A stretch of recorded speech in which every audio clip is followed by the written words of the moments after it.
British." End quote. The Bush administration further emphasized that it will not extend any aid to Zimbabwe as long as Mugabe is president.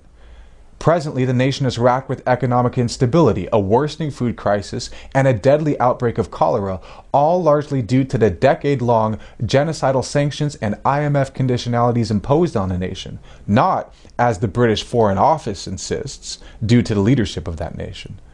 3 months ago, following the Zimbabwe elections, agreements for a unity government were reached after careful negotiations by the former president of South Africa, Thabo Mbeki, with the support of the leaders of the South African development community.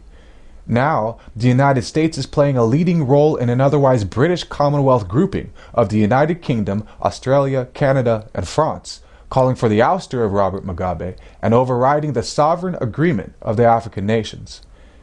When briefed on these developments, Lyndon LaRouche stated that we know exactly what these policies are: British racist genocide. He continued that what we are dealing with is a British-directed attempt at genocide which, while sharply focused in the case of Zimbabwe, is typical of British colonial policy in Africa. The British Empire and its accomplices are continuing to conduct a policy of genocide in Africa and using every technique in the book of colonial methods.